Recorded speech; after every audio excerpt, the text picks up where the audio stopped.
The name of this chapter is Good News, Bad News. If you think about it, past a certain point, drum lessons are a complete waste of money. You go there, some guy listens to you playing a couple of book exercises and jam into a few CDs, then he assigns you new book exercises and CDs, and your mom pays him $20 for the hour.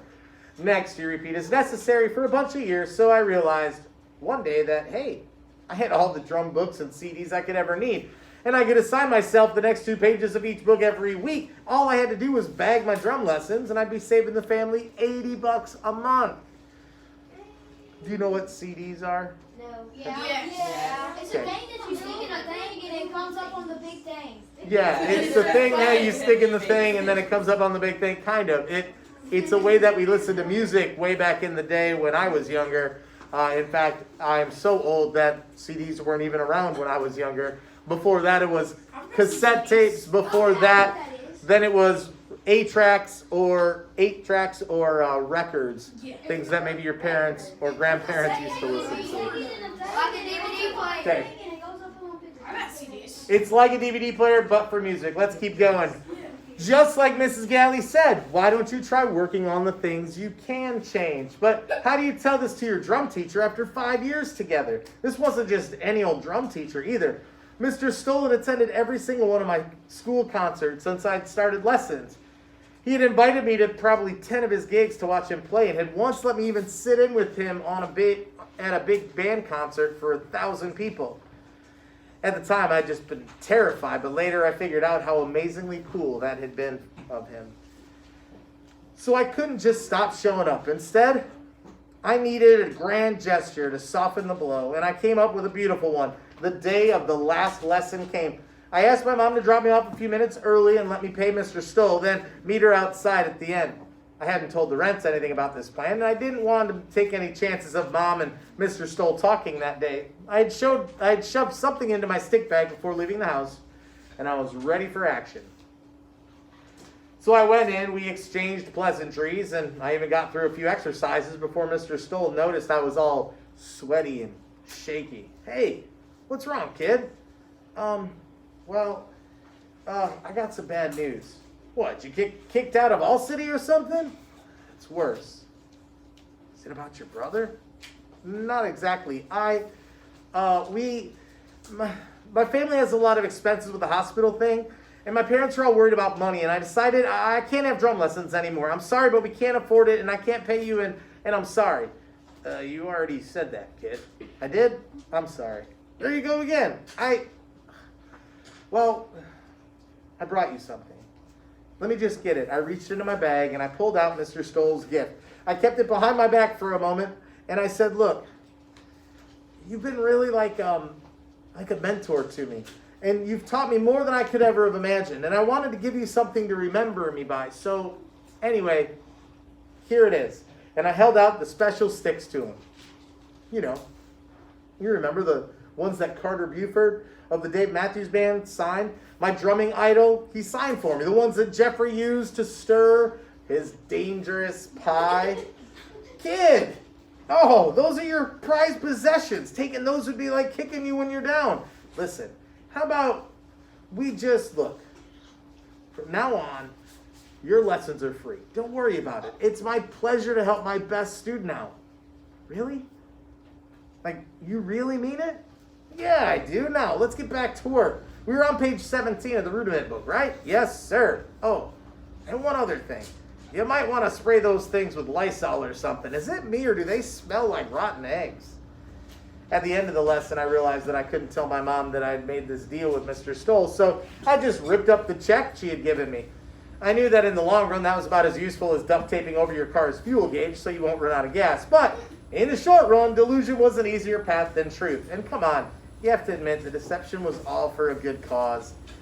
That week after school, we were supposed to be having rhythm section rehearsal for All City on Tuesday and Thursday. Our concert was only a month away, and we needed the extra tightening up work. On Tuesday, Annette was absent, so I was the only one in our van on the way to the high school. I walked into the high school band room and started setting up the conga drums next to the drum set. Renee's boyfriend, Biff, was already plugging in his guitar. The bass player was tuning up. The senior piano player was warming up with scales, After the usual round of hi Paz, hey Paz, hi Paz, everyone turned toward the band room door, which was slowly creaking open. Biff called out, "You can come in. It's okay. The peasant is fully housebroken. He almost never bites anymore." An arm came through the space between the door and the frame, an arm encased in a cast. It was Annette's arm. And then we heard her voice. "Hello? A little help here? Anybody?" Bass player was the closest, so he went trotting over and opened the door all the way. Annette came staggering in. She had been trying to carry a huge folder of sheet music in the crook of her injured arm. As Mr. Watras saw what was going on, he walked over too, just in time to hear Annette's tale. "Here's my folder. I won't be playing in the spring concert. I fell down the stairs at my house last night and broke my arm in 3 places. They said it won't be better until at least May. I'm sorry." Mr. Watras looked pretty perturbed by this news. Every teacher in the world has a soft spot for Annette. Plus, the girl's a musical dynamo. He was very kind about it, though. "Hey, it's okay, Annette. Why don't you just come on in, make yourself comfortable, stay for the rehearsal? You can be our critic. Would you dig that?" Yes, he was the last man in America who could say dig with a straight face without referring to the process of using a tool to remove dirt from the ground. She didn't look like this was the chance of a lifetime or anything, but she did smile a little then. I had a feeling she would have been crushed to be excluded completely, and this gave her a way to stick around and still feel like she belonged. "Sure. Thanks, Mr. W." We settled down for practice. It must have been hard for Annette, but she watched us play for the next 2 hours without a break. Occasionally, she'd whisper something to the senior piano player, Mr. Watras, but other than that, all she did was listen to the music she wouldn't be able to play. I, on the other hand, was on fire that day. When I was playing the set, all 4 limbs just knew what to do without my even having to think. In fact, the less I thought, the better I played. There was this one part in a tune called Satin Doll where the band stopped dead, and I had this gigantic fill that I typically screwed up at least once per rehearsal.